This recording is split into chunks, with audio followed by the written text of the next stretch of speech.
चलिए तो कक्षा 8 का पहला अध्याय शुरू करते हैं और पहला आपके पाठ है परिमेय संख्या। तो परिमेय संख्या को पढ़ने से पहले आपको इससे पूर्व वाली जो संख्या आपने छोटी कक्षाओं में पढ़ी है 6 और 7 के अंदर उसकी भी जानकारी होनी चाहिए। यानी कि जब संख्या शुरू होती है प्राकृत संख्या, फिर पूर्ण संख्या, फिर पूर्णांक और फिर आती है परिमेय संख्या का नंबर। तो आपको स्टार्ट से मैं पढ़ा रहा हूं कि प्राकृत संख्या क्या है, पूर्ण संख्या क्या है, पूर्णांक क्या है और फिर अपन आएंगे परिमेय संख्या पर। तो सबसे पहले अपन पढ़ते हैं प्राकृत संख्या यानी नेचुरल नंबर। तो इसकी जो परिभाषा आपको याद करना है वो है 1 से अनंत तक की संख्या को प्राकृत संख्या कहते हैं। सिंपल सी परिभाषा कोई आपको पूछे कि प्राकृत संख्या किसे कहते हैं तो आपको जवाब देना है 1 से अनंत तक की संख्या को प्राकृत संख्या कहते हैं। तो यहाँ संख्या रेखा के द्वारा या फिर आप ऐसे ही प्रेजेंट कर सकते हैं। उदाहरण के तौर पर एग्जाम्पल दे देते अपन, ये संख्या रेखा खींचते हैं, संख्या के रेखा के द्वारा ही प्रेजेंट करना ताकि आपकी क्लियर हो जाएगा। 1 से अनंत यानी यहाँ खींच लो 1, फिर बिंदु लगा के 2 लिख लो, फिर छोटा बिंदु लगा के 3 लिख लो, फिर 4 लिख लो, फिर डैश डैश डैश डैश करते अनंत। ये जो 8 है ऐसे टेढ़े आप बनाओगे, इसको बोला जाता है गणित के अंदर अनंत यानी असंख्य अनंत। नेक्स्ट दूसरी जो संख्या है वो है पूर्ण संख्या। तो पूर्ण संख्या किसे कहा जाता है इसकी परिभाषा याद करना है। 0 से अनंत तक की संख्या को पूर्ण संख्या कहते हैं। यानी 0 से शुरू होगी और उसके बाद में 1 2 3 4 5 ऐसे करते करते संख्या अनंत तक चलेगी, इसका कोई पार नहीं है। ये सभी संख्या होगी वो क्या होगी, पूर्ण संख्या। तो यहाँ से अपन संख्या रेखा बनाते हैं। ये जो लाइन खींची इसको बोला जाता है संख्या रेखा। तो ये आपको ध्यान रखना है। यहाँ लिख लेता हूं मैं संख्या रेखा। यहाँ पर भी संख्या रेखा के द्वारा आपको समझाता हूं मैं संख्या रेखा। अब संख्या रेखा यहाँ से तो शुरुआत होती है 1 से, क्योंकि यहाँ प्राकृत संख्या क्या होती है 1 से अनंत तक की संख्या प्राकृत संख्या कहलाती है। अब पूर्ण संख्या होती है 0 से अनंत तक की संख्या, यानी कि इस संख्या के अंदर अगर 0 शामिल हो जाता है तो वो बन जाती है पूर्ण संख्या। तो यहाँ अपन आपको स्केल से बिल्कुल सीधी लाइन खींचना संख्या रेखा और यहाँ से शुरुआत करनी है 0 से। ये आ गया 0, उसके बाद में लिख लो 1। आपके स्केल के ऊपर कैसे है सभी संख्या लिखी होती है सेंटीमीटर में, उसी प्रकार से आपको थोड़ा थोड़ा गैप छोड़ के लिखते जाना सिर्फ समझने के लिए। 1 2 3 4 फिर डैश डैश डैश करके यहाँ अनंत का सिंबल बना दो। इससे आपको समझ में आ जाएगा कि ये 0 से चल रही है और अनंत तक जा रही है संख्या। ये है अनंत। अपरिभाषित होता है अनंत को, अपरिभाषित ही कह सकते हैं। प्राकृत संख्या पूर्ण संख्या के बाद में तीसरी जो संख्या आती है वो है पूर्णांक। अब पूर्णांक क्या होती है कि समस्त ऋणात्मक एवं पूर्ण संख्या को पूर्णांक कहते हैं। इसकी परिभाषा याद करना है कि समस्त ऋणात्मक यानी जितनी भी माइनस वाली संख्या है वो, और पूर्ण संख्या। और पूर्ण संख्या यानी आपने अभी पढ़ी है 0 से अनंत तक की संख्या, यानी सभी संख्या आ गई माइनस वाली और प्लस वाली, वो संख्या क्या कहलाएगी, पूर्णांक। तो यहाँ पर भी अपन क्या करते हैं संख्या रेखा के द्वारा इसको दर्शा देते हैं। इस संख्या रेखा बनाते हैं। मान लो एक लाइन है, इस लाइन के यहां से पहले मैं शुरुआत करता हूं बीचों बीच में 0 बना देता हूं। अब 0 से अनंत तक की संख्या क्या कहलाती है, पूर्ण संख्या। पहले मैं पूर्ण संख्या को शामिल करता हूं इसमें 0, फिर आ गया 1, फिर आ गया 2, फिर 3, ऐसे करके आप थोड़े नंबर लिख के फिर डैश डैश करके अनंत लगा दो। और इधर समस्त ऋणात्मक यानी 0 से इधर वाली संख्या। अब 0 से छोटी संख्या कौन सी होती है, माइनस वाली, यानी कि यहाँ आ जाएगा -1, फिर -2, फिर -3। जैसे जैसे आगे बढ़ेंगे ये आपकी छोटी छोटी संख्या आती रहेगी। यानी यहाँ इधर भी आप डैश डैश करके क्या करना है, आपको अनंत का सिंबल लगाना है। अर्थात माइनस वाली संख्या भी अनंत तक चलेगी और प्लस वाली संख्या भी क्या चलेगी, अनंत तक। ये सभी संख्या कहलाती है वो है पूर्णांक। तो आपको याद करना है समस्त ऋणात्मक यानी जितनी भी माइनस वाली संख्या है वो, और पूर्ण संख्या यानी 0 से अनंत तक की संख्या क्या कहलाती है, पूर्णांक। नेक्स्ट है चौथी परिमेय संख्या, जो आपके लेसन के अंदर स्टार्ट हो रहा है। पाठ का नाम ही परिमेय संख्या है। और परिमेय संख्या है क्या, परिमेय संख्या की परिभाषा है कि ऐसी संख्या जिसे P बटा Q के रूप में लिखा जा सकता है परिमेय संख्या कहलाती है, जहां P Q पूर्णांक है तथा Q नॉट इक्वल टू 0। वापस पढ़ रहा हूं मैं, ऐसी संख्या जिसे P बटा Q के रूप में लिखा जा सकता है परिमेय संख्या कहलाती है, जहां P Q पूर्णांक है तथा Q नॉट इक्वल टू 0। यानी कोई भी ऐसी संख्या जिसे अपन P बटा Q के रूप में अगर लिख सकते हैं तो वो क्या कहलाएगी? परिमेय संख्या। जैसे मैंने लिखा 1/2, 3/7, माइनस में भी लिख सकते हैं -5/6। अब ऐसे आपको देखिए अंश व हर के रूप में दिख रहा है। अंश हर तो सब जानते होंगे, ऊपर वाली संख्या को क्या बोला जाता है? अंश, और नीचे वाली संख्या को बोला जाता है हर। तो जहां अंश और हर दिखता है वो आपकी क्या होगी? परिमेय संख्या है। बस इतना सा ध्यान रखना है कि ये अंश बट्टा हर दिख रहा है, यानी वो क्या हो गया? परिमेय संख्या।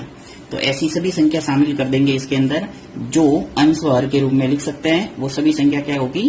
परिमेय संख्या। आज अपन सीखेंगे संख्याओं के गुणधर्म, यानी जो गुणधर्म होते हैं जैसे समवृत्त, क्रम विनिमयता और साहचर्यता। 3 टाइप के गुण के अपन अध्ययन करेंगे यहाँ पे। सबसे पहले अपन देखते हैं समवृत्त। ये समवृत्त होता क्या है? समवृत्त का अर्थ होता है कि जैसे पूर्ण संख्या सबसे पहले लेंगे तो पूर्ण संख्या योग के अंदर समवृत्त है या नहीं, व्यवकलन के अंदर समवृत्त है या नहीं, और गुणन के अंदर समवृत्त है या नहीं, और भाग के अंदर समवृत्त है या नहीं, ये अपन को पता लगाना है।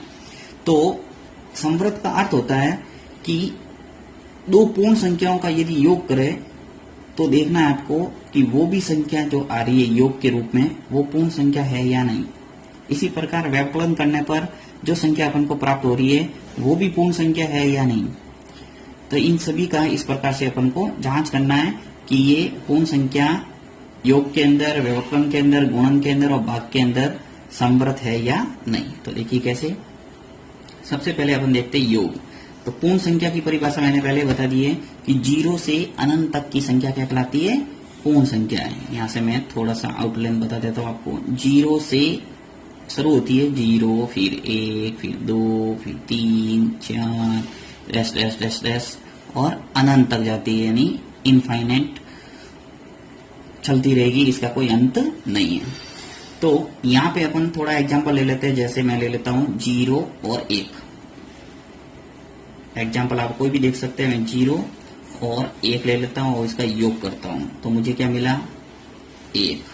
अब आपको ये जांच करना है कि देखिए 0 एक पूर्ण संख्या थी, 1 भी एक पूर्ण संख्या है। अब इनका योग जो आ रहा है 1, ये भी क्या पूर्ण संख्या है या नहीं? तो स्पष्ट है 0 और 1, उसका योग 1 आ रहा है, ये भी क्या है? पूर्ण संख्या। ठीक है, एक और जांच करते हैं अपन। जैसे कोई भी संख्या ले लेते हैं। चलिए 5 और एक लेता हूं मैं 7। 5 और 7 मिलके कितने हो गए? 12। और 12 भी आगे आती रहेगी। देखिए 0 से शुरू हो रही है, अनंत तक है, तो व्यवहारिक है, यहाँ पे 12 आएगा। तो 5 और 7 का योग किया तो क्या आ गया? 12। अर्थात ये भी क्या है? पूर्ण संख्या है। यानी योग के अंदर अब तक अपन ने देखा कि संख्या है वो समवृत्त हो रही है। चलिए इस प्रकार आप किन्हीं भी 2 संख्याओं का योग करेंगे इसमें से, तो जो आने वाली संख्या होगी वो भी क्या होगी? पूर्ण संख्या ही आपको प्राप्त होगी। अर्थात कह सकते हैं कि पूर्ण संख्याएं योग के अंतर्गत समवृत्त है। तो यहाँ मैं सिंपल सा हाँ और ना में ही जवाब देता हूं। अर्थात योग के अंतर समवृत्त है, समवृत्त है, ये इसका जवाब हो गया। नेक्स्ट व्यवकलन के अंदर देखते हैं कि व्यवकलन के अंदर पूर्ण संख्या समवृत्त है या नहीं। तो कोई भी एग्जांपल देख लो। जैसे मैं 2 ले लेता हूं, 2 माइनस कर देते 1। अब 2 में से 1 गया तो क्या बचा आपने? 1। अब 1 इसके अंदर आ रहा है, स्पष्ट रूप से दिख रहा है मुझे कि 1 इस लिस्ट के अंदर है। अर्थात यहां तक तो कह सकते हैं कि संख्या है वो आ रही है, आपकी पूर्ण संख्या आ रही है, अर्थात व्यवकलन है वो समवृत्त है। परंतु एक और देखते हैं एग्जाम्पल। जैसे मैं आगे छोटी संख्या लिख लूं, मान लो 4 लिख लिया और पीछे बड़ी संख्या लिख लेते हैं 9। अब देखिए 4 में से जब 9 जाएंगे तो क्या आएगा? -5, क्योंकि छोटी संख्या में से बड़ी संख्या घटाते हैं तो क्या आता है? माइनस। तो आ गया -5। अब देखिए -5 है वो क्या इस लिस्ट के अंदर है या नहीं। अब यहाँ पे पूर्ण संख्या आपको पता है कि 0 से स्टार्ट होती है, इसके अंदर माइनस वाली संख्या नहीं आती है। माइनस वाली संख्या किसके अंदर आती है? पूर्णांक के अंदर। तो स्पष्ट है कि पूर्ण संख्या है वो व्यवकलन के अंदर संवृत नहीं है। तो यहाँ स्पष्ट कहेंगे कि संवृत नहीं है। नेक्स्ट गुणन के अंदर चेक करते हैं अपन। गुणन में जैसे कोई भी दो संख्या ले लेते हैं, कोई भी आप एग्जांपल देख सकते हैं। 3 ले लिया मैंने, इनटू, चलो देख लेते हैं अपन 2। 3 इंटू 2 कितने होते हैं? 6। अब 3 का गुणा जब 2 से किया था मेरे 6 आया, और 6 भी इस लिस्ट के अंदर हो गई। तो कह सकते हैं यहाँ तक कि पूर्ण संख्या गुणन के अंदर संवृत है। एक और देख लेता हूं मैं। 0 का गुणा किसी से करते रहते हैं। 0 का गुणा जैसे मान लो मैंने 9 से किया, 0 का गुणा 9 से करेंगे तो क्या आएगा? 0 ही आएगा, अर्थात 0 इस लिस्ट के अंदर है। क्या रिजल्ट निकला आपने कि पूर्ण संख्या गुणन के अंदर संवृत है, कह सकते हैं संवृत है। नेक्स्ट अंतिम देखते हैं भाग, यानी जोड़, बाकी, गुणा, भाग, ये सब आपको जांच करना है पूर्ण संख्याओं के बारे में। इसी प्रकार फिर आगे बढ़ेंगे पूर्णांक के बारे में, और फिर अंत में परिमेय संख्या, जो आपके लेसन है उन परिमेय संख्याओं के बारे में भी जांच करेंगे। क्या परिमेय संख्या योग, व्यवकलन, गुणन और भाग में संवृत है या नहीं। नेक्स्ट ये भाग के अंदर देखते हैं कि क्या पूर्ण संख्या भाग के अंदर संवृत है या नहीं। तो जैसे मैंने यहां से ले लिया, मान लो 3, नीचे ले लिया 4। अब देखिए 3 के अंदर यदि मैं 4 का भाग दूंगा तो आपको पूर्ण संख्या प्राप्त नहीं होगी, पॉइंट में संख्या प्राप्त होगी, क्योंकि पूरा पूरा भाग नहीं जा रहा है। अर्थात कह सकते हैं कि भाग के अंदर पूर्ण संख्या संवृत नहीं है। तो यहां लिखेंगे संवृत नहीं है। तो आप क्या समझे कि पूर्ण संख्या योग के अंदर संवृत है, पूर्ण संख्या व्यवकलन के अंदर संवृत नहीं है, पूर्ण संख्या गुणन के अंदर संवृत है, और पूर्ण संख्या भाग के अंदर संवृत नहीं है। तो इस बात का आपको ध्यान रखना। आगे छोटे छोटे प्रश्न हैं, उनका जवाब आपको इसके आधार पर देना पड़ेगा। नेक्स्ट देखते हैं पूर्णांक। पूर्णांक के अंदर योग, व्यवकलन, गुणन और भाग में संवृत है, यानी पूर्णांक। इसी प्रकार परिमेय संख्या का आगे देखेंगे। तो पहले अपन देखते हैं पूर्णांक। तो पूर्णांक के अंदर मैं कोई भी दो संख्या लेता हूं, और पूर्णांक क्या परिभाषा आपको पता ही होगी कि समस्त ऋणात्मक एवं पूर्ण संख्या क्या कहलाती है? पूर्णांक। तो थोड़ा मैं यहाँ संख्या लिख लेता हूँ ताकि आपको समझ में आएगा। देखिए 0, फिर 1, फिर 2, 3, 4, डैश डैश डैश चलता रहेगा अनंत तक। इसी प्रकार इधर माइनस वाली संख्या, -1, -2, -3, -4 चलता रहेगा, ये भी अनंत तक। अब यहां से अपन कोई भी संख्या 2 ले लेते हैं और उनका करते हैं योग। तो योग करने पर भी अपन को पूर्णांक प्राप्त होता है, तब ठीक कहेंगे कि ये संवृत है, अन्यथा कहेंगे नहीं है। तो यहां से मैं ले लेता हूं, जैसे मान लो -4 ले लिया, फिर 1 ले लेता हूं मैं 3, प्लस का 3। क्या रिजल्ट आया? -4 और +3 मिलके कितने हो गए? -1। जब भी बड़ी संख्या होती है माइनस में, तो उसका रिजल्ट भी क्या आएगा? माइनस में। एक माइनस में, एक प्लस में, यानी विपरीत चिन्ह में हमेशा घटता है। ये बेसिक है, ये तो आपको पता ही होगा। नेक्स्ट एक और देख लेते हैं। अब देखो -1 है, तो -1 इस लिस्ट के अंदर है, आपको दिख रहा है स्पष्ट रूप से, यानी कि योग के अंदर पूर्णांक है वो संवृत है। एक और देख लेता हूं मैं, आगे लिख लेता हूं बड़ी संख्या। चलिए यहाँ पे लिख लेते हैं 8, फिर पीछे लिख लेते हैं माइनस में 2। क्या आ गया अपने पास? 8 - 2 क्या आ गया? 6। तो यहाँ पर भी इस लिस्ट के अंदर 6 है, वो आगे आ जाएगा। यानी कि कह सकते हैं कि पूर्णांक है वो योग के अंदर संवृत है। तो यहाँ मैं सिंपल सा लिखता हूं, संवृत है, संवृत है। ये इसका रिजल्ट आ गया। नेक्स्ट व्यवकलन के अंदर देखते हैं, यानी कि माइनस करते हैं दो संख्याओं का। तो कोई भी दो संख्या ले लेता हूं, उसका मैं माइनस करता हूं। तो यहां से चलिए 3 ले लिया पहले। अब इसमें से मैं माइनस करता हूं, माइनस के 4 या कोई भी कर लेते हैं, माइनस का 1 ही कर लेता हूं। यहाँ ब्रैकेट लगाना पड़ेगा पीछे, क्योंकि ये माइनस वाली संख्या है, तो माइनस का 1। अब इसका रिजल्ट क्या आ गया? देखिए 3 और माइनस का गुणा जब माइनस से होगा तो क्या हो जाएगा? प्लस। तो यानी कि 3 और 1 मिलके कितने हो गए 4। अब 4 इस लिस्ट के अंदर आपको स्पष्ट दिख रहा है, ये रहा, यानी कि आपके पूर्णांक है वो व्यवकलन के अंदर संवृत्त है। ऐसे आप कोई भी देख सकते हैं, आप इजीली माइनस वाली आगे संख्या लिखेंगे तो भी आपके वही आएगा। देखिए माइनस वाला, चलिए मैं यहाँ आगे 9 लिख लेता हूँ माइनस में, और यहाँ से अपन घटा देते हैं इसको, वापस माइनस वाली संख्या ही घटा देता हूँ यहाँ माइनस के 3। तो क्या रिजल्ट आएगा, देखिए माइनस का 9, माइनस माइनस क्या हो गए प्लस, ये प्लस के 3, रिजल्ट कितना आ गया आपने माइनस का 6। और माइनस 6 यहाँ पे आप चलते रहेंगे तो माइनस 6 आएगा, क्योंकि अनंत तक संख्या माइनस। अब स्पष्ट है कि जब व्यवकलन करते हैं दो पूर्णांकों का तो आपके जो रिजल्ट के रूप में आता है वो भी क्या आता है, पूर्णांक ही आता है। इसलिए कह सकते हैं कि पूर्णांक है वो व्यवकलन के अंदर संवृत्त है।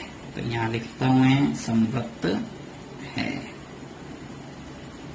नेक्स्ट गुणन के अंदर देखते हैं, दो संख्याओं का गुणा करते हैं। कोई भी दो संख्या उठा दो, यहाँ से ले लिया मैंने माइनस का 2, फिर गुणन कर लेते हैं इंटू, यहाँ से ले लेते हैं 1, गुणा करेंगे माइनस 2 का गुणा 1 से करेंगे तो क्या आएगा माइनस का 2, यानी कि गुणा किया तो भी क्या आया -2, और -2 इस लिस्ट के अंदर है। चलिए एक और एग्जांपल देखते हैं, 0 ले लेता हूँ, 0 और इसका गुणा करता हूँ 4 से, तो क्या आ गया आपके पास 0। माइनस वाली संख्या से करोगे 0 का गुणा -5 से करोगे तो भी क्या आएगा 0, यानी कि इसका रिजल्ट आ रहा है वो सब भी क्या आ रहा है, पूर्णांक ही आ रहा है। इसलिए कह सकते हैं कि पूर्णांक है वो गुणन के अंतर्गत संवृत्त है, संवृत्त है। नेक्स्ट देखते हैं भाग के रूप में। अब भाग यहाँ से कोई भी संख्या ले लो, जैसे मान लो 5 ले लिया, यहाँ से आप चलते रहेंगे आगे, माइनस वाली संख्या ले लो या प्लस भी ले सकते हैं, कोई भी 5/8 ले लिया, तो 5/8 अब यहाँ से जब रिजल्ट आएगा तो क्या आएगा, पूरी संख्या प्राप्ति होगी, यानी पूर्णांक के रूप में नहीं आएगा। इसलिए कह सकते हैं कि पूर्णांक नहीं है, ये पूर्णांक नहीं, क्योंकि यहाँ आपके इस लिस्ट के अंदर ऐसी कोई पॉइंट वाली संख्या आपको नजर नहीं आ रही है, यानी कि पूर्णांक है वो भाग के अंदर संवृत्त नहीं है। तो यहाँ लिखेंगे संवृत्त नहीं है।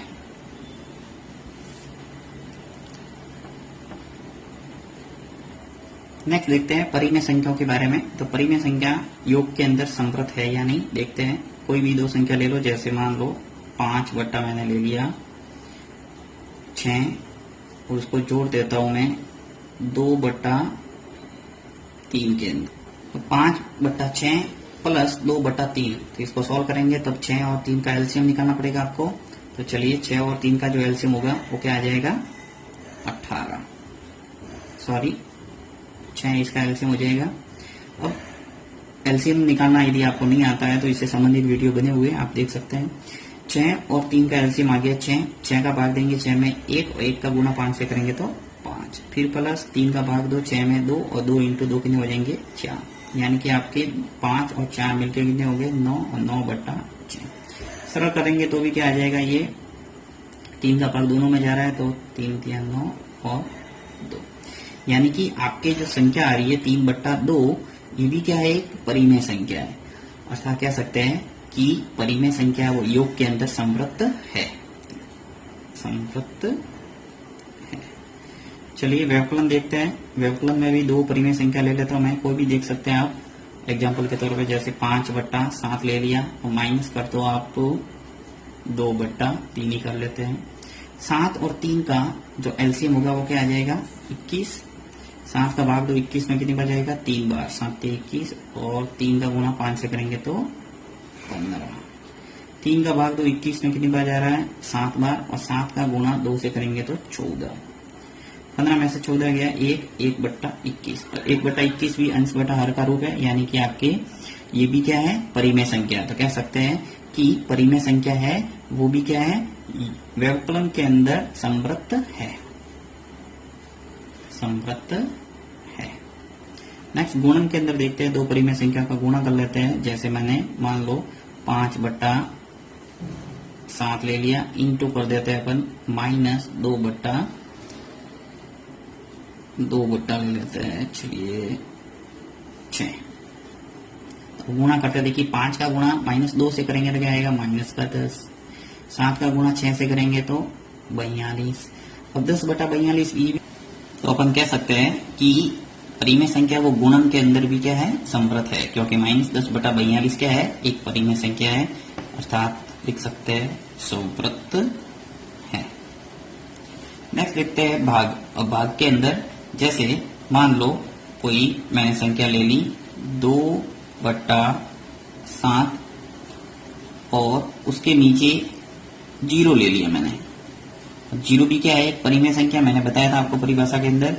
तो परिमेय संख्या है 0 और 2/7 भी क्या है, परिमेय संख्या, परंतु जब 2/7 के अंदर 0 का भाग देंगे तो क्या आ जाएगा, इनफाइनाइट यानी अनंत।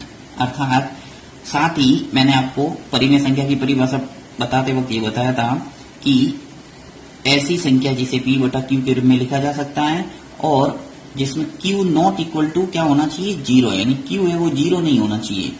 अर्थात q यहाँ पे 0 हो रहा है। इस प्रकार कह सकते हैं कि जो परिमेय संख्या है वो भाग के अंदर समवर्त नहीं है, अर्थात समवर्त नहीं है। तो परिमेय संख्या के बारे में आपने देखा कि परिमेय संख्या योग के अंदर समवर्त है, व्यवकलन के अंदर समवर्त है, गुणन के अंदर समवर्त है, परंतु भाग के अंदर समवर्त नहीं है। आज अपन सेकंड गुणधर्म पढ़ रहे हैं, क्रम विनिमयता। योग, व्यवकलन, गुणन और भाग के अंतर्गत जो पूर्ण संख्या है वो क्रम विनिमय है या नहीं, तो इसका पता लगाते हैं। अब सबसे पहले अपन पढ़ते हैं पूर्ण संख्या। तो पूर्ण संख्या किसे कहा जाता है, तो पूर्ण संख्या की परिभाषा आपने याद की होगी कि 0 से अनंत तक की संख्या क्या कहलाती है, पूर्ण संख्या। और प्राकृत संख्या क्या होती है, 1 से अनंत तक की संख्या प्राकृत संख्या कहलाती है।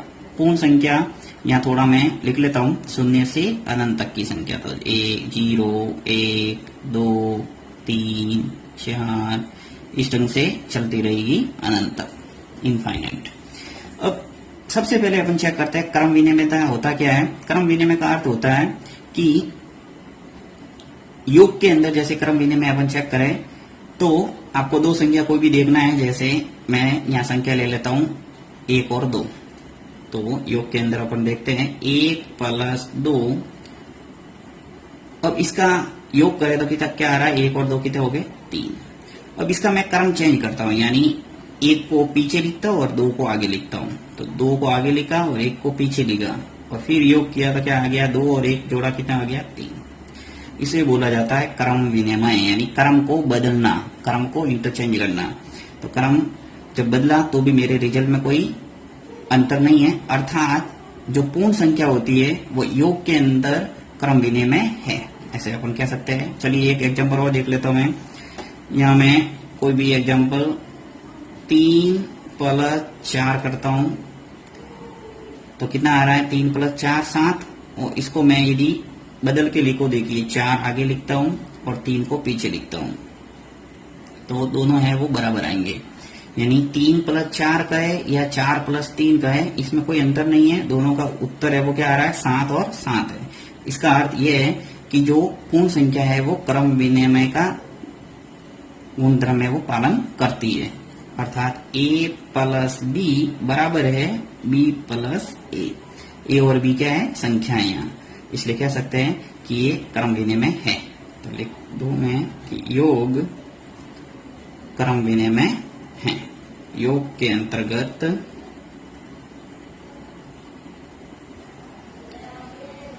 क्रम विनिमय है। नेक्स्ट देखते हैं व्यवकलन। और व्यवकलन के अंदर पूर्ण संख्या क्रम विनिमय है या नहीं। जब अपन ने जोड़ा तो कोई अंतर नहीं आ रहा था, इसी प्रकार मैं कोई भी दो संख्या ले लेता हूं और घटाता हूं। तो चलिए यहाँ जैसे मैंने 2 ले लिया और 2 में से मैं 3 को घटाता हूं तो क्या आता मेरे, 2 में से 3 को घटाया क्या आ गया मेरे, -1, क्योंकि छोटी संख्या आगे है। फिर मैं क्या करता हूँ, 3 को आगे लिखता हूँ और 2 को पीछे लिखता हूँ, तो 3 - 2 करता हूँ तो क्या आ गया मेरे, 3 में से 2 गया क्या, 1 आया।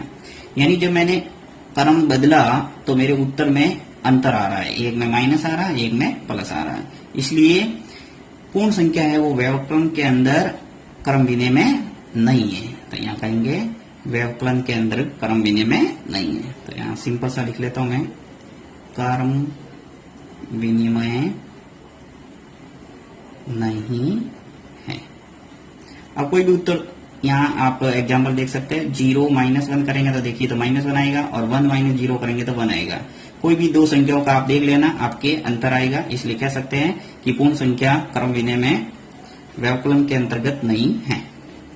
नेक्स्ट गुणन। गुणन के अंदर दो संख्याओं का गुणा करके देखते हैं अपन क्या आता है। देखिए कोई भी संख्या ले लेते हैं, जैसे 4 × 5 करते हैं, तो 4 × 5 कितना आता है अपने 20, और 5 × 4 करते हैं तो भी क्या आता है 20।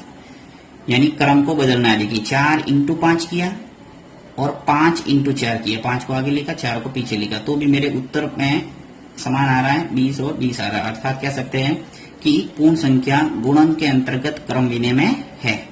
तो यहां मैं सिंपल सा लिखता हूं, गुणन के अंतर्गत क्रम विनिमय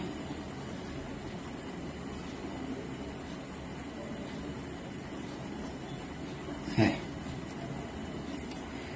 नेक्स्ट भाग। भाग के अंदर भी देख लेते हैं दो संख्याओं का। अब देखिए भाग के अंदर यदि मैं 3/4 करूं,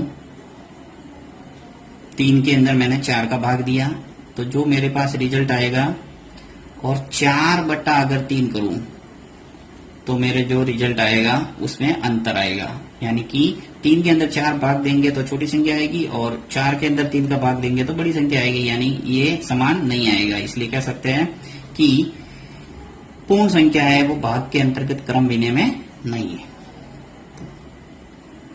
क्रम विनिमय नहीं है।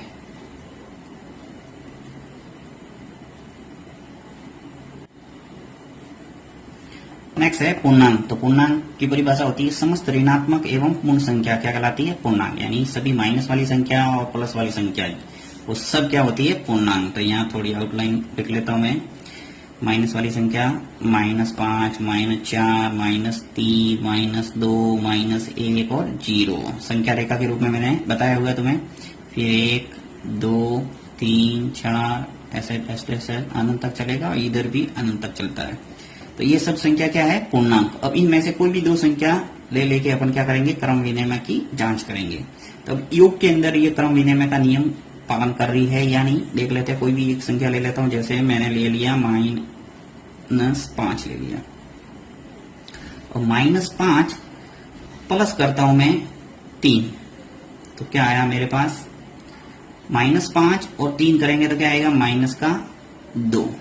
और मैं क्रम है वो बदल देता हूं, इस 3 को आगे लिखता हूं और -5 को पीछे लिखता हूं, तो 3 - 5 तो भी क्या आएगा मेरे -2।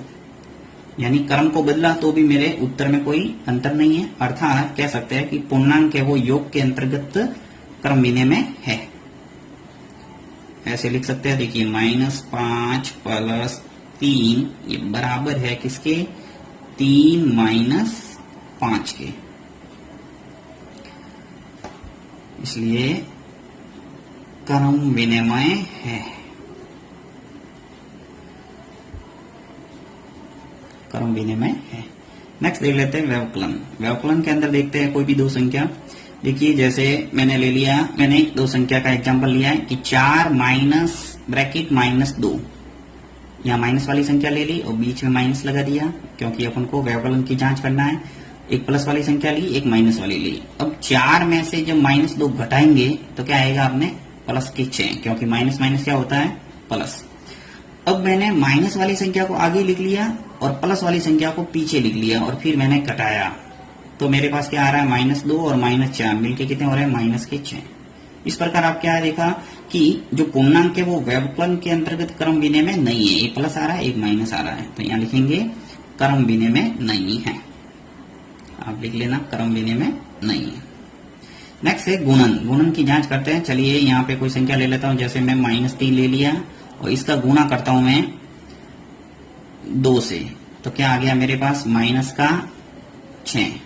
और 2 को आगे लिख लेता हूं और -3 को पीछे लिखता हूं। 2 × -3 तो भी क्या आएगा मेरे पास माइनस का 6, यानी गुणन के अंतर्गत पूर्णांक है वो क्रम विनिमय है।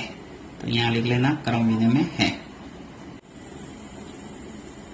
और यदि 5 के अंदर भाग दे देंगे 3 का, यानी क्रम चेंज कर दिया मैंने, 3 को पीछे भेजा और 5 को आगे लाया, तो जो रिजल्ट मुझे मिलेगा इन दोनों में अंतर ही होगा, नेचुरल है, क्योंकि ये अंश है वो छोटा है, यहाँ पे अंश है वो बड़ा है। तो एक बड़ी संख्या आएगी, एक छोटी संख्या आएगी। तो यहाँ पे स्पष्ट है कि जो पूर्णांक है वो भाग के अंतर्गत क्रम विनिमय नहीं है। तो यहाँ लिख लेंगे नहीं है। अब देखिए एग्जाम के अंदर सिर्फ यस और नो के रूप में ही आपको प्रश्न मिलेंगे। यहाँ पे कोई ज्यादा विस्तृत प्रश्न पूछे नहीं जाते हैं। आपको सिर्फ इतना पूछा जाएगा कि पूर्णांक है वो भाग के अंदर समवर्त है या नहीं, क्रम विनिमय है या नहीं, साचार्य है या नहीं। तो यस और नो के रूप में आपको याद रखना है इन सभी प्रश्नों के। जैसे पूर्णांक है वो योग के अंतर्गत क्रम विनिमय है, व्यवकलन के अंतर्गत क्रम विनिमय नहीं है, गुणन के अंतर्गत क्रम विनिमय है और भाग के अंतर्गत क्रम विनिमय नहीं है। नेक्स्ट है परिमेय संख्या। तो परिमेय संख्या की जांच करते हैं अपन, योग, व्यवकलन, गुणन और भाग के अंतर्गत तो ये क्रम विनिमय है या नहीं। तो परिमेय संख्या की परिभाषा आपने सीख ली है कि ऐसी संख्या जिसे P बटा Q के रूप में लिखा जा सकता है उसे क्या कहते हैं, परिमेय संख्या। उसमें Q है वो नॉट इक्वल टू 0 होना चाहिए। अब देखिए परिमेय संख्या है का योग के रूप में मैं चेक करता हूं। जैसे मान लो मैंने एक संख्या ले ली -2/3 और इसके अंदर जोड़ देता हूं मैं 5/7। अब इसको सॉल्व करेंगे तो आपको पता है कि ऐसी संख्याओं को एलसीएम लेके सॉल्व करना पड़ता है। तो 3 और 7 का एलसीएम हो जाएगा 7 के 21 आ जाएगा।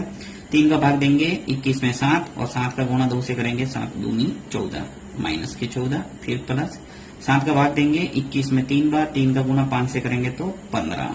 सॉल्व किया तो मेरे पास आ गया 1/21। 15 में से 14 गया 1 और ये 21। इसी प्रकार अब मैं योग के अंदर क्रम विनिमय की ताकि जांच करनी है मुझे, तो क्रम में वो चेंज कर देता हूँ।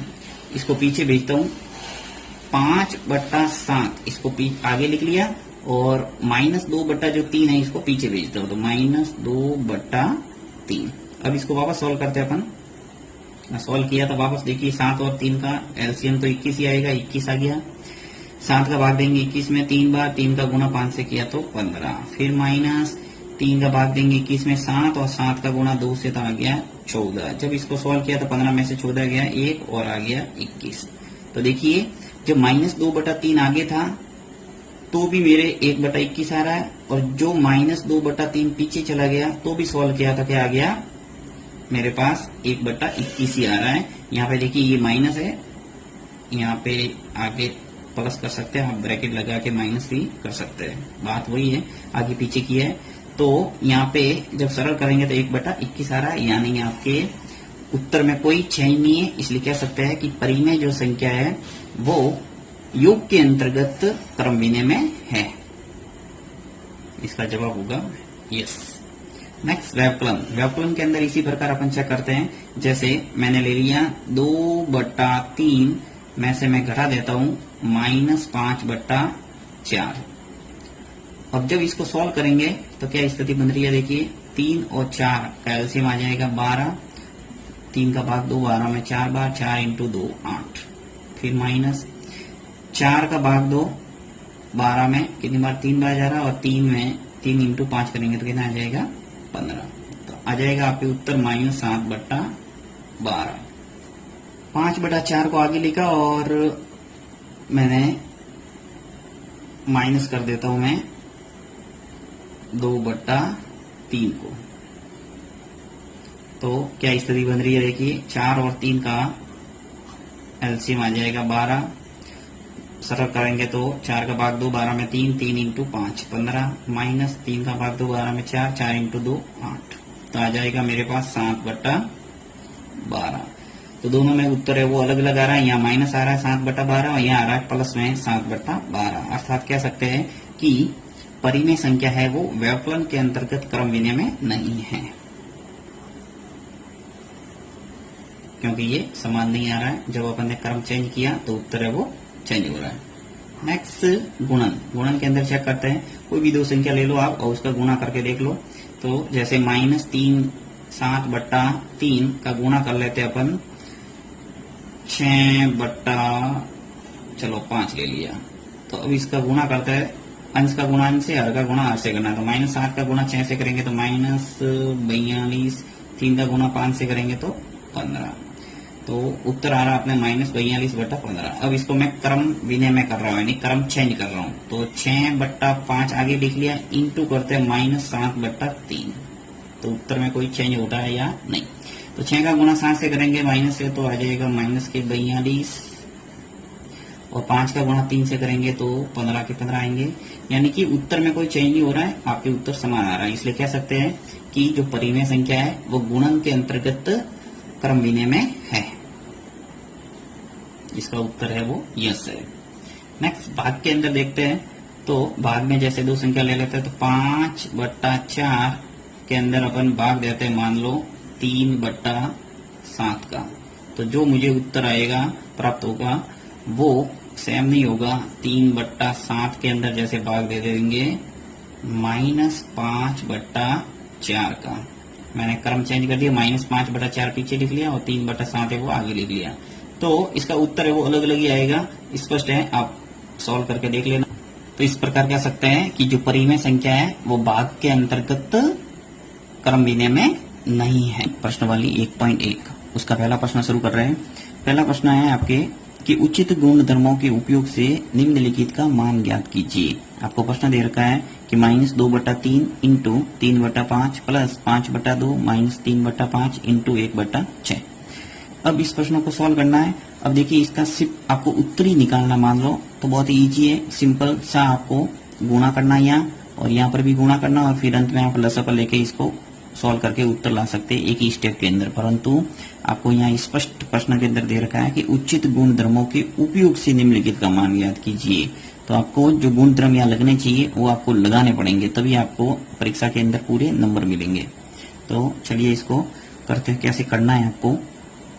सबसे पहले देखिए, आपने देखा कि यहाँ पे 2/3 इंटू 3/5 है, और यहाँ पर भी 3/5 है गुणा के रूप में, इंटू 1/6।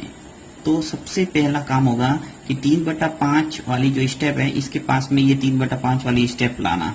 तो यहाँ पे क्या करता हूं मैं कि -2/3 है इंटू 3/5, इसके पास में ये माइनस वाली स्टेप ऐसी की ऐसी पास में लाता हूं। 3/5 इंटू 1/6, ये पूरा एक पद है, ये पूरा एक पद है, और एक पूरा पद है। इस तरह से आपके 3 पदों में ये पूरा समीकरण है। अब देखिए, +5/2 है, उसको पीछे लिखना है। +5/, मैंने यहाँ पे क्या किया है, क्रम विनिमय का प्रयोग किया है, यानी क्रम को चेंज किया है। जो पीछे स्टेप थी उसको क्या किया, मैंने आगे लाया। तो यहाँ ब्रैकेट में जो भी आप गुणधर्म लगाते हो वो लिखना पड़ेगा क्रम विनिमय गुणधर्म से। क्रम विनिमय गुणधर्म जो आपने लगाया वो लिख लो, क्रम विनिमय गुणधर्म।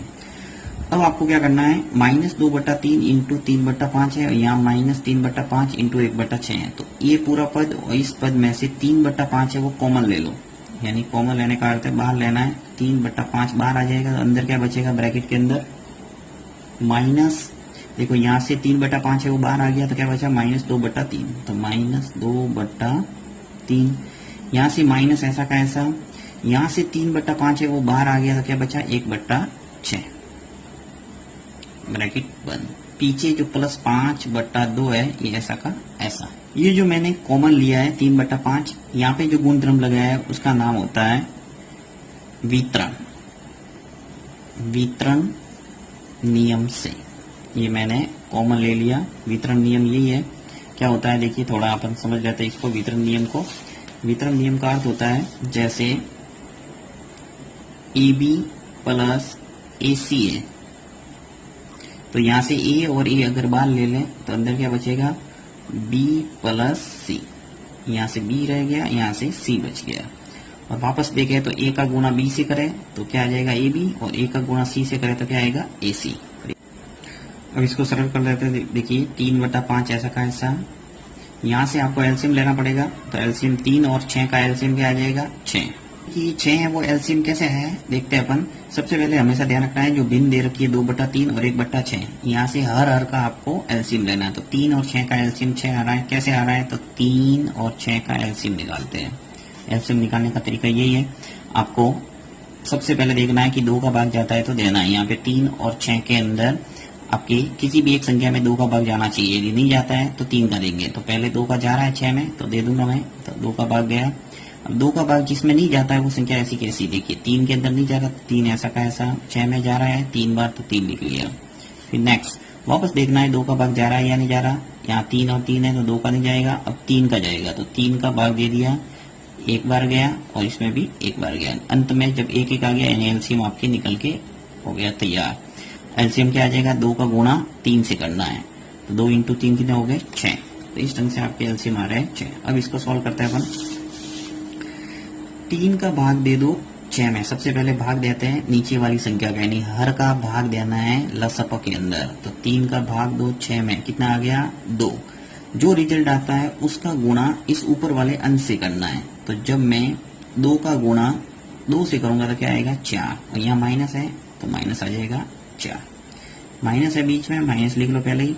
6 का भाग दे दो 6 में, कितनी बार जाएगा? एक बार, और 1 का गुणा जब 1 से करेंगे तो क्या आएगा? 1।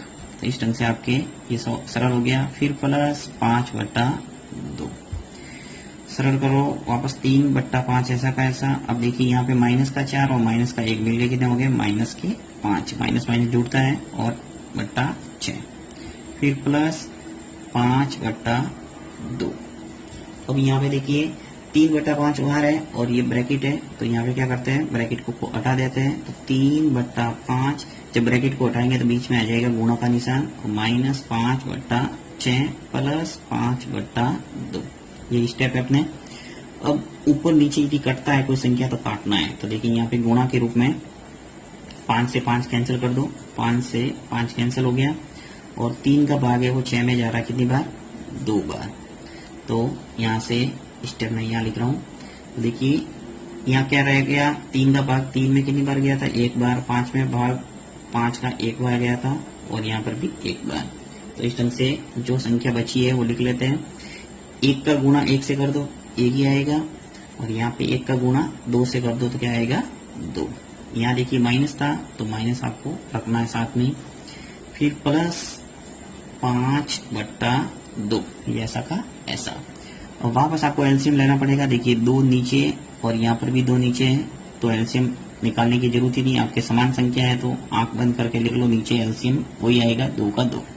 अब इसको सरल करना है तो वापस 2 का भाग दो 2 में 1, 1 का गुणा -1 से करेंगे तो क्या आएगा? माइनस का 1। फिर प्लस, फिर 2 का भाग देंगे 2 में 1, 1 का गुणा 5 से करेंगे तो 5।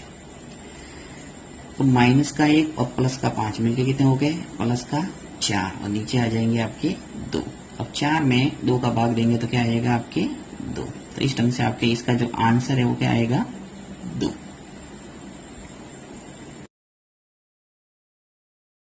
चलिए तो एक्सरसाइज 1.1 से सेकंड प्रश्न करते हैं। सेकंड प्रश्न दे रखा है, निम्नलिखित में से प्रत्येक के योज्य प्रतिलोम लिखिए। अब योज्य प्रतिलोम से संबंधित आपके एग्जाम में 100% प्रश्न आता है और अत्यंत ही ईजी है, इसके अंदर कुछ नहीं करना। देखिए अब योज्य प्रतिलोम का मतलब क्या है थोड़ा समझते हैं रफ्त कार्य करके। देखिए जैसे मान लो एक कोई संख्या है आपके पास a, और आपको पूछा है कि इसका योज्य प्रतिलोम क्या है, तो इसका योज्य प्रतिलोम जो होगा वो हो जाएगा माइनस का a। यानी क्या किया मैंने, ये जो a था प्लस वाला, यानी जिसके आगे कोई चिन्ह नहीं होता वो कौन सा होता है? प्लस। तो जो प्लस वाला a था उसको मैंने बदल के क्या किया? माइनस a, यानी a का योज्य प्रतिलोम माइनस a है। इसी प्रकार जो माइनस a है इसका योज्य प्रतिलोम पूछे तो आपको बनाना है a, यानी कुछ नहीं, जो चिन्ह है उसको बदल के आपको विपरीत करना है। उसका प्लस है तो माइनस करना है, माइनस है तो प्लस। तो ये इसका कंसेप्ट है योज्य प्रतिलोम का। अब देखिए संबंधित प्रश्न करते हैं। पहला प्रश्न दे रखा है 2/8। अब 2/8 का आपको लिखना क्या है? योज्य प्रतिलोम। तो योज्य प्रतिलोम के लिए सिंपल सा प्रश्न दे रखा है, आपको परीक्षा के अंदर ऐसे करना है। 2/8 ले लिया का योज्य प्रतिलोम, योज्य प्रतिलोम, फिर बराबर का निशान लगाना है। 2/8 है, ये कौन सी संख्या है? प्लस वाली, यानी भिन्न के रूप में दे रखी है तो भिन्न को लिखना है। अब 2/8 है, एक भिन्न है, परिमेय संख्या है, तो इसको करना है विपरीत, यानी प्लस वाली संख्या इसको माइनस में करना है। तो माइनस लगा दो और 2/8 माइनस है वो ऊपर जो अंश है उसके आगे लिख लो, बीच में भी लिख सकते हैं, परंतु आपको कोशिश करना है जो अंश है उसके आगे लिखने की। नेक्स्ट है दूसरा प्रश्न। दूसरा देखिए क्या है, -5/9 है, तो -5/9 है, उसका योज्य प्रतिलोम लिखना है। तो ऐसे कैसे लिख लेंगे, -5/9 का योज्य प्रतिलोम क्या हो जाएगा? देखिए यहाँ माइनस है और 5/9 है, तो माइनस का क्या हो जाएगा? प्लस, तो 5/9 ये इसका आंसर है। अब प्लस लिखने का काम नहीं, कोई नहीं लिखा, मतलब वो प्लस ही है। नेक्स्ट -6/-5। अब कल ही मैंने ये माइनस प्लस से संबंधित एक वीडियो बनाया था, आपने देखा होगा कि जब ऊपर भी माइनस और नीचे भी माइनस है तो माइनस माइनस कैंसिल हो जाता है और वो प्लस वाली संख्या होती है। तो यहाँ पर ये 6/5 है, वो एक्चुअल में क्या है? प्लस है, यानी 6/5 प्लस वाला परिमेय संख्या है। तो यहाँ पे लिख लेंगे -6/-5 का योज्य प्रतिलोम। अब 6/5 है, यानी माइनस माइनस तो कैंसिल हो गया, ये प्लस वाला है तो इसको माइनस में चेंज करना है, यानी माइनस हो जाएगा 6/5। फिर नेक्स्ट 2/-2 है, तो 2/-9 का योज्य प्रतिलोम। अब देखिए यहाँ पे 2/-9 है, तो माइनस चाहे अंश में है या हर में है, आपको चिन्हों को बदलना है। तो यहाँ पे माइनस है, उसको हटा दो और प्लस में लिख लो संख्या 2/9। 2/9 लिख लिया, माइनस को हटा दिया, यानी इसका योज्य प्रतिलोम आ गया। नेक्स्ट है 19/-6, तो इसका योज्य प्रतिलोम क्या हो जाएगा? 19/-6 का योज्य प्रतिलोम। अत्यंत इजी है और एग्जाम की दृष्टि से वेरी इंपॉर्टेंट। तो 19/-6 है, इसका योज्य प्रतिलोम हो जाएगा 19/6, यानी माइनस है, इसको हटा दिया।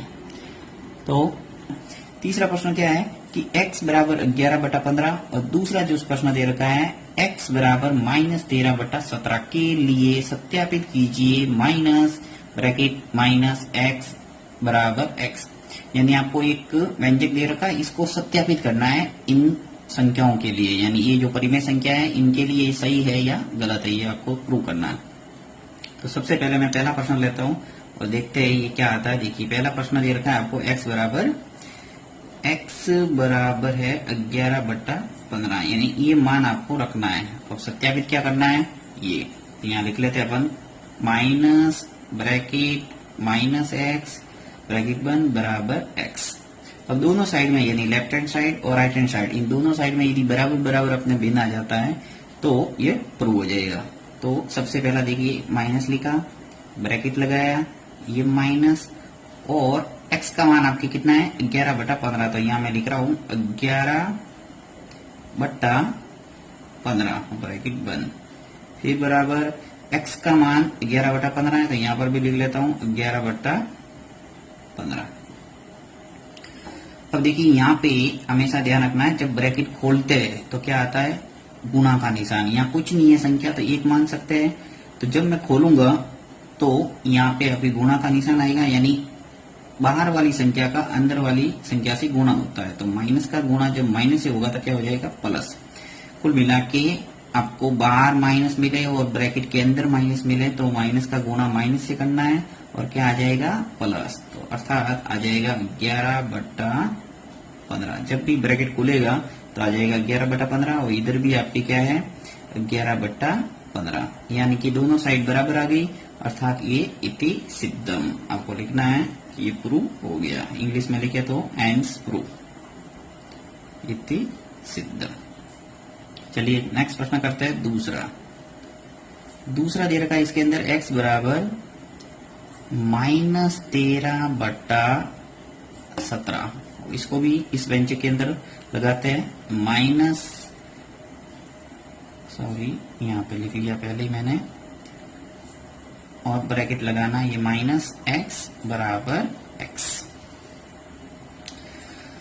अब यहाँ पे क्या करना पड़ेगा आपको कि x बराबर -13/17 है तो ब्रैकेट एक बड़ा बनाना पड़ेगा। तो ये माइनस, यहाँ पे ये जो माइनस है इसको मैं बड़े ब्रैकेट के अंदर लगा देता हूँ, ये माइनस, और फिर ब्रैकेट के अंदर लिखूंगा x का मान। तो माइनस x का मान है वो दे रखा है -13/17, तो यहाँ लिख लेता हूँ -13/17 और ब्रैकेट बंद, और ये बड़ा कोष्टक बराबर x की जगह अपन यहाँ पर भी लिख लेते हैं -13/17। अब देखिए इसको सॉल्व करते हैं, तो माइनस का गुणा अंदर वाले ब्रैकेट से होगा, तो माइनस माइनस क्या हो गया प्लस। तो यानी कि यहाँ पे अपने जो बचा है वो क्या बचा, माइनस का ब्रैकेट 13/17, क्योंकि माइनस का गुणा माइनस से हो गया तो प्लस। ये जो माइनस और प्लस का गुणा करने का तरीका का एक पूरा मैंने एक वीडियो बनाया हुआ है, यदि आपको ये समझ में नहीं आ रहा है तो उस वीडियो को जरूर देखना ताकि आपको ये समझ में आ जाएगा। अब माइनस का गुणा माइनस से हुआ तो प्लस हो गया, वो मैंने नहीं लिखा है, सीधा लिखा ब्रैकेट वाला -13/17, फिर बराबर ये -13/17। अब यहाँ से ब्रैकेट सीधा हटा भी सकते हैं, तो -13/17 बराबर -13/17, यानी दोनों साइड में देखिए -13/17 और -13/17 आ रहा है, तो ये भी क्या हो गया प्रूव। लिख देंगे इति सिद्धम। बहुत ही सिंपल है, ऐसे प्रश्न कोई आते नहीं है एग्जाम के अंदर। तो बड़ा प्रश्न करते हैं जो कि दे रखा है, निम्नलिखित की गुणात्मक प्रतिलोम ज्ञात कीजिए। और गुणात्मक प्रतिलोम या फिर योज्य प्रतिलोम, ये दोनों ही इंपॉर्टेंट प्रश्न है। प्रश्न वाली जो 1.1 है उससे संबंधित आपके एग्जाम के अंदर अधिकतर प्रश्न ये पूछे जाते हैं, या तो योज्य प्रतिलोम या गुणात्मक प्रतिलोम। तो बहुत ही सरल है, योज्य प्रतिलोम अपने सीख लिया है, अब सीखते हैं गुणात्मक प्रतिलोम। तो इसके अंदर कुछ नहीं करना है। अब इन प्रश्नों को करने से पहले क्या करते हैं, थोड़ा इसके विधि के बारे में समझते हैं कि इसको करना कैसे है आखिर। तो सबसे पहले थोड़ा एग्जांपल लेके समझते हैं। जैसे मान लो कोई एक संख्या ए है और इसका आपको गुणात्मक प्रतिलोम निकालना है, तो आपको कुछ नहीं करना है। जो ए है, जो अंश वाली राशि है, इसको हर में चेंज करना है, यानी जो अंश है उसको हर बना दो, हर को अंश बना दो, यानी कि एक आ जाएगा ऊपर और ए है वो आ जाएगा नीचे। अब जैसे मान लो 1/a होता तो इसका गुणात्मक प्रतिलोम क्या हो जाता, a। इसी प्रकार जैसे a/b है मान लो संख्या कोई, तो उसका जो गुणात्मक प्रतिलोम होगा वो b/a हो जाएगा a, यानी जो अंश था उसको हर बना दिया और हर था उसको बना दिया अंश। तो कुछ नहीं करना आपको, सिर्फ अंश को हर करना, हर को अंश करना, ये आपके इसका यहाँ सवाल को हल करने का तरीका है। तो चलिए एक एक प्रश्न को करते हैं जिससे आपकी पूरी विधि है वो बैठ जाएगी दिमाग में। सबसे पहला प्रश्न है -13। अब इसका जो गुणात्मक प्रतिलोम है वो क्या हो जाएगा, देखिए यहाँ पे लिख रहा हूं मैं, -13 का गुणात्मक प्रतिलोम। जिस प्रकार से योज्य प्रतिलोम कैसे करते हैं उसी प्रकार से ये तरीका है। तो योज्य प्रतिलोम में तो करते हैं अपन संख्या को एज इट इज लिखते हैं, चिन्ह को बदलते हैं, माइनस का प्लस, प्लस का माइनस, वो है योज्य प्रतिलोम का तरीका। गुणात्मक प्रतिलोम में क्या करना है, आपको अंश को हर करना है, हर को अंश करना है, यानी कि संख्या को ऊपर नीचे करना है। यानी देखिए ये जो माइनस है यहाँ पे तो कोई चेंज करना नहीं है, ऊपर है माइनस, ऐसे कैसे, ये जो 13 है इसको नीचे लेके जाओ और ऊपर है वो 1 लिखना है, ये आ जाएगा -1 हो गया 13। इसी प्रकार जैसे दूसरा प्रश्न है, देखिए -13/19 है, तो यहाँ लिख रहा हूं मैं -13/19 का गुणात्मक प्रतिलोम। गुणात्मक प्रतिलोम, तो गुणात्मक प्रतिलोम क्या हो जाएगा, -13/19 का ये जो 13 है इसकी जगह आ जाएगा 19, यानी जो नीचे वाली संख्या है उसको ऊपर ले आओ। माइनस में कोई चेंज नहीं करना, माइनस ऐसे कैसे लिख सकते हैं, ऊपर अंश की जगह अंश ही लिख सकते हैं। तो -19 हो जाएगा 13, यानी 13 को नीचे लिख लिया और 19 को ऊपर लिख लिया, बस कोई चेंज नहीं। फिर 1/5 है, 1/5 का गुणात्मक प्रतिलोम। तीसरा प्रश्न है ये, गुणात्मक प्रतिलोम क्या हो जाएगा, ये हो जाएगा 5/1। अब चूंकि नीचे 1 है तो 1 का भाग देंगे 5 में, तो कोई फर्क पड़ेगा नहीं, इसलिए मैं 5 ही लिख लेता हूँ। नीचे चाहो तो तुम 1 लिख सकते हैं, मैंने नहीं लिखा है। अब देखिए यहाँ पे जो चौथा प्रश्न है थोड़ा इसको विस्तृत रूप में दे रखा है, इसको थोड़ा एडजस्ट करना पड़ेगा। क्या है कि -5/8 है इंटू -3/7 है, तो इसको क्या करेंगे, पहले खोलेंगे और फिर इसका गुणात्मक प्रतिलोम निकालूंगा। तो इसका हल क्या हो जाएगा, देखिए -5 है ये अंश और यहाँ पे -3 है, तो अंश अंश का गुणा कर दो, -5 का गुणा -3 से करेंगे तो क्या आएगा, +15। माइनस माइनस का गुणा क्या होता है, प्लस। इसी प्रकार 8 का गुणा 7 से करेंगे तो 8 7 56 आ जाएगा 56। अंश का गुणा अंश से, हर का गुणा हर से। अब 15/56 है, इसका आपको गुणात्मक प्रतिलोम निकालना है। तो 15/56 का गुणात्मक प्रतिलोम। अब 15/56 का गुणात्मक प्रतिलोम क्या हो जाएगा, 56/15, यानी हर को अंश बना दो, अंश को हर बना दो, तो 56/15। अब गुणात्मक प्रतिलोम का तरीका ये है कि कुल मिला के जो संख्या दे रखी है और उसका गुणात्मक प्रतिलोम, इनका आपस में गुणा करने पर 1 आना चाहिए। तो सब में आप देख लेना, ऐसे करेंगे गुणा तो उसका मान आ जाएगा 1। तो यहाँ पे भी वैसे के वैसे जो चौथे में किया है वो तरीका है, आपको पहले इसको सरल करना है। तो यहाँ पे -1 है यानी अंश है, अंश का गुणा अंश से कर दो -2 से, तो आ गया अपने प्लस का 2। यहाँ पे सिंगल 5 ही है तो 5 ऐसा का ऐसा। 2/5 का गुणात्मक प्रतिलोम क्या हो जाएगा, 2/5 है, इसका गुणात्मक प्रतिलोम हो जाएगा 5/2। इसी प्रकार -1 है तो -1 का जो गुणात्मक प्रतिलोम है वो भी क्या आएगा, -1 ही होगा, क्योंकि इसको नीचे लेके जाएंगे तो भी क्या फर्क पड़ेगा। देखिए थोड़ा बता देता हूँ, माइनस की जगह माइनस ही आएगा 1, इस 1 को नीचे लेके जाएंगे तो क्या आएगा, -1/1। जब इसको सरल करेंगे तो -1 में 1 का भाग दूंगा तो -1 ही तो आएगा, यानी कि -1 का जो गुणात्मक प्रतिलोम है वो -1 ही है।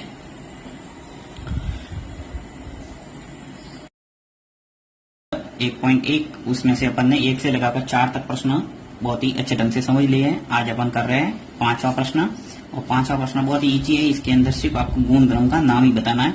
तो देखिए क्या प्रश्न है कि निम्नलिखित प्रत्येक में गुणन के अंतर्गत उपयोग किए गए गुण द्रव्य अर्थात गुण का नाम लिखिए। आपको समीकरण दे रखे हैं, इन समीकरण को देख के आपको ये पता लगाना है कि इसमें कौन सा गुण द्रव्य लगा है। तो बहुत ही सिंपल है। जैसे पहला प्रश्न है कि -4/5 है इंटू 1, फिर बराबर दे रखा है 1 इंटू ब्रैकेट -4/5।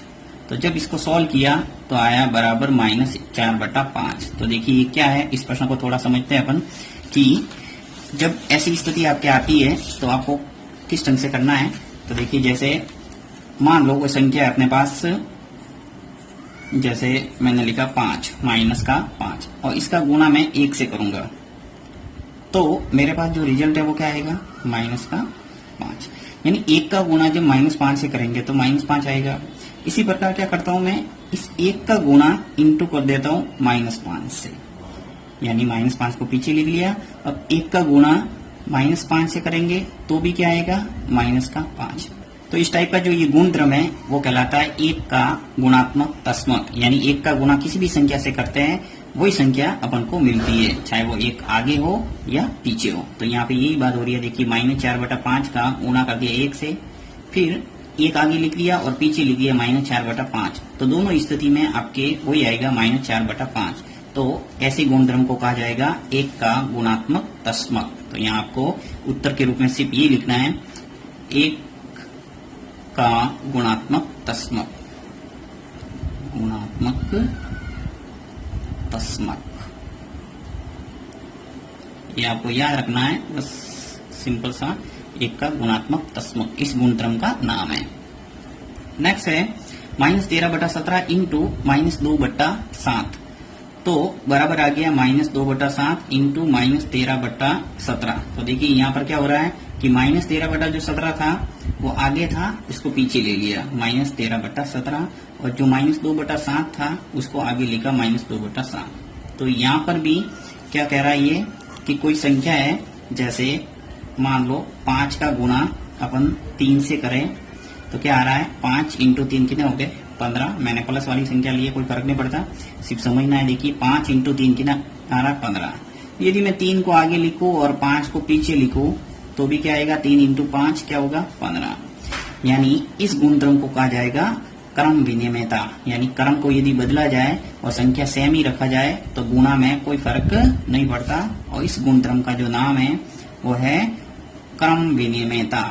क्रम विनिमयता, क्रम विनिमयता। चाहे वो यहाँ देखिए, अब जैसे यहाँ माइनस माइनस होता तो भी कोई फर्क नहीं पड़ता, माइनस, और यहाँ पर भी माइनस और माइनस, तो माइनस माइनस का गुणा होता था क्या होता, प्लस में 15। इसी प्रकार -3 का गुणा -5 से करते तो भी क्या आता, प्लस का 15। तो चलिए नेक्स्ट तीसरा प्रश्न दे रखा है -19/29 इंटू 29/-19। तो ऐसी स्थिति में आता है 1। तो ये अपन ने आगे का जो चौथा प्रश्न किया वो यही था, गुणात्मक प्रतिलोम वाला, कि विपरीत यानी अंश को हर बनाया जाए, हर को अंश बनाया जाए तो वो उसका गुणात्मक प्रतिलोम होता है, और आपस में गुणा करने पर आता है 1। जैसे कि 5/9 है, इसका गुणात्मक प्रतिलोम आप क्या लिख रहे थे, गुणात्मक प्रतिलोम। उसका गुणात्मक प्रतिलोम लिखा जा रहा था, 9 को ऊपर लाते थे, 5 को नीचे, यानी 9/5। और गुणात्मक प्रतिलोम का अर्थ ये होता है कि इसका और इसका गुणा करने पर आपके 1 आना चाहिए, यानी 5/9 गुणा करेंगे 9/5 का, तो 9 से 9 कैंसिल, 5 से 5 कैंसिल, क्या आएगा 1। तो गुणात्मक प्रतिलोम इसी को कहा जाता है। तो यहाँ पे देखिए -19/29 है और इंटू है 29/19, तो 29 से 29 कैंसिल और -19 से -19 कैंसिल, तो क्या आ रहा है 1। तो ऐसे गुणधर्म को कहा जाएगा गुणात्मक प्रतिलोम, गुणात्मक प्रतिलोम। तो इस प्रश्न के अंदर तो सिर्फ यही था, आपको सिर्फ गुणधर्म का नाम ही लिखना है। नेक्स्ट छठा प्रश्न है कि 6/13 को -7/16 के व्युत्क्रम से गुणा कीजिए। बहुत ही अच्छा प्रश्न है और परीक्षा में आने लायक प्रश्न है, तो इसको अच्छे ढंग से समझना, और सिंपल भी है।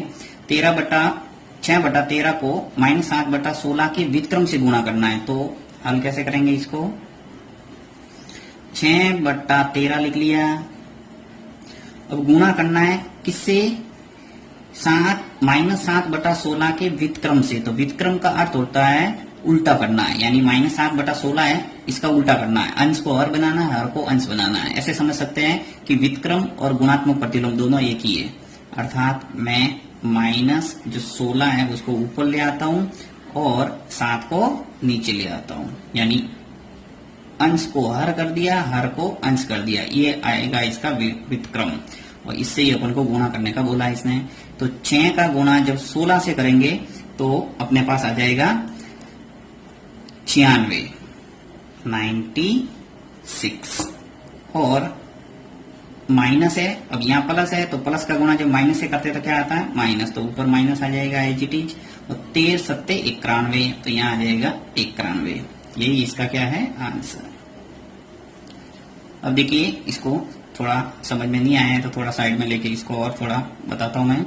जैसे मान लो आपको बोल दिया कि 5/7 है और इसके व्युत्क्रम से गुणा कीजिए, का व्युत्क्रम, 5/7 का जो व्युत्क्रम होगा वो क्या होगा 7/5, यानी 7 ऊपर आ गया, 5 नीचे चला गया। अब मुझे इस प्रश्न के अंदर ये बोला था कि 6/13 को -7/16 के व्युत्क्रम से गुणा कीजिए, तो -7/16 था, उसका व्युत्क्रम हो गया -16/7 और इससे मैंने इसको गुणा कर दिया। अब ये बोला जाए कि 5/7 का व्युत्क्रम 7/5 और उसका आपस में गुणा कीजिए, तो कैसे गुणा करेंगे 5/7 इंटू 7/5, तो 7 से 7 कैंसिल, 5 से 5 कैंसिल, तो क्या आ गया 1। तो यही तो क्या है गुणात्मक प्रतिलोम ही तो है, यानी कि व्युत्क्रम और गुणात्मक प्रतिलोम ये दोनों क्या है 1। तो प्रश्न के अंदर ध्यान रखना है, आपको व्युत्क्रम पूछे या गुणात्मक प्रतिलोम पूछे एक ही है। ऐसे भी पूछ सकता है कि 5/7 का व्युत्क्रम लिखिए तो 7/5 आ जाएगा। क्लास 8 का आज अपन 7 क्वेश्चंस करेंगे जो कि बहुत ही इजी है, सिर्फ आपको गुणधर्म का नाम बताना है। क्या है देखिए, बताइए कौन से गुणधर्म गुण की सहायता से आप 1/3 इंटू ब्रैकेट 6 इंटू 4/3 को 1/3 इंटू 6 इंटू 4/3 के रूप में अभिकलन कर सकते हैं। ये आपको गुणधर्म का नाम बताना है। तो ऐसा गुणधर्म अपन ने पहले ही भी पढ़ा था जब भी थ्योरी क्लास ली थी अपन ने। तो इसके लिए सिंपल सा याद रखना है कि जैसे ये जो गुणधर्म है ए इंटू ब्रैकेट बी इंटू सी बराबर होता है ब्रैकेट ए इंटू बी इंटू सी। इस गुणधर्म का जो नाम है वो है साहचर्य, या फिर इसका दूसरा नाम है सहचारिता। सहचारिता यानी कि ए बी और सी ये सब पूर्णांक है, यानी कोई भी संख्या आप लेके देख सकते हैं तो आपके उत्तर है वो सेम आएगा। जैसे देखिए अपन देखते हैं फॉर एग्जांपल यहाँ पे आपके भिन्न के रूप में, तो बी आपके उत्तर है वो दोनों में सेम ही आएगा। मैं यहाँ छोटी संख्या लेके आपको बता रहा हूँ, तो सिंपल सा ले लेते हैं। जैसे ले लेता हूँ 2 इंटू 3 इंटू ले लेते हैं 5।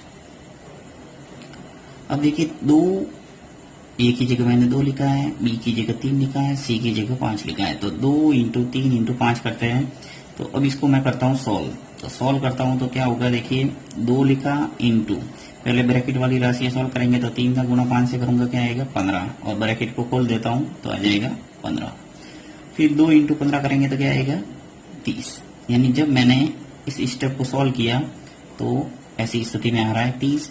चलिए अब ऐसी स्टेप को लेते हैं जिसके अंदर 2 इंटू 3 है वो ब्रैकेट के अंदर है और 5 है वो बाहर है। तो इसको सॉल्व करने पर क्या आता है, देखिए यानी ए इंटू बी लिया है, यानी 2 इंटू 3 ब्रैकेट के अंदर है और इंटू 5 ये सी के रूप में बाहर है। तो यहाँ पे देखिए क्या है, 2 इंटू 3 कितने होंगे 6, फिर इंटू का निशान लगा दिया और 5 बाहर है। अब 6 का गुणा 5 से करेंगे तो 6 बन जाए 30।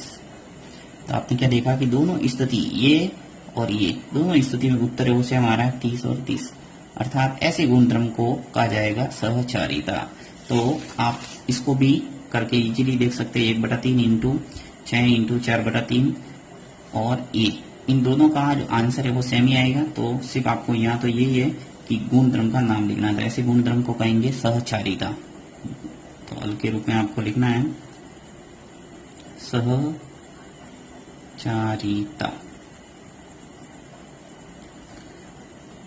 ठीक है। फिर नेक्स्ट प्रश्न है 8वां क्या दे रखा है कि क्या -1 सही 1/8 का गुणात्मक प्रतिलोम 8/9 है और क्यों अथवा क्यों नहीं। यानी जो गुणात्मक प्रतिलोम जो दे रखा है 8/9 वो है तो क्यों है और नहीं है तो क्यों नहीं है, इनका आंसर देना है। तो सबसे पहले अपन देखते हैं गुणात्मक प्रतिलोम होता क्या है।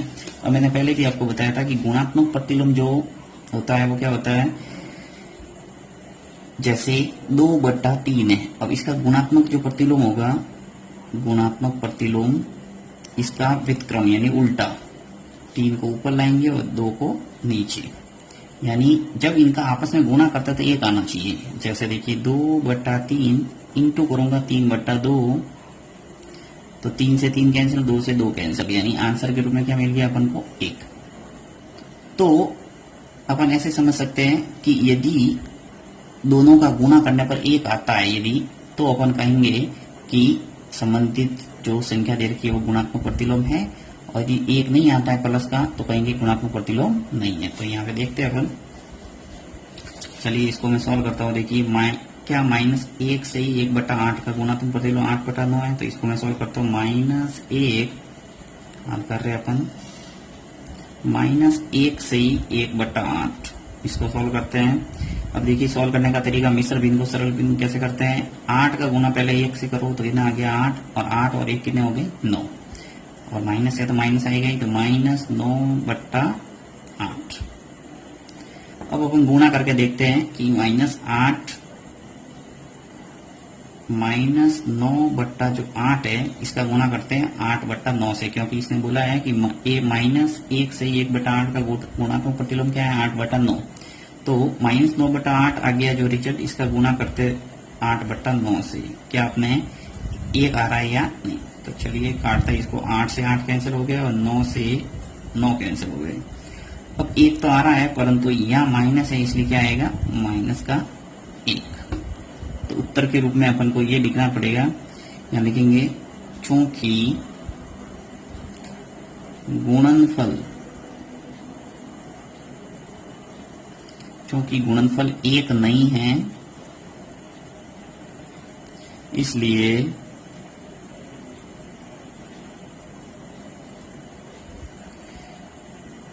-1/1/8 का गुणात्मक प्रतिलोम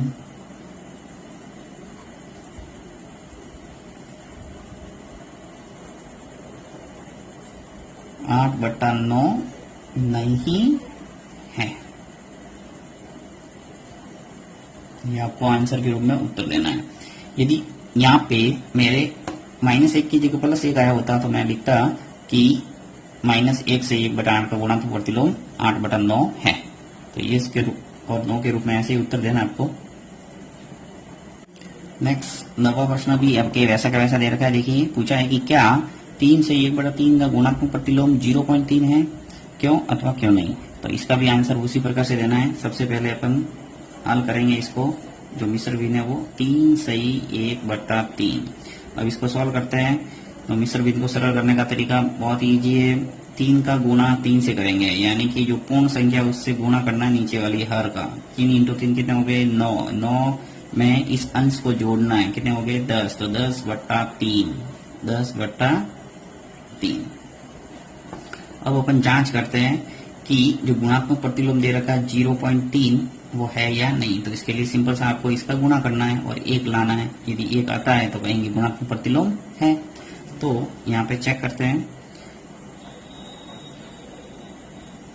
0.3 है उसको अपन लिख सकते हैं पहले तो 3/10।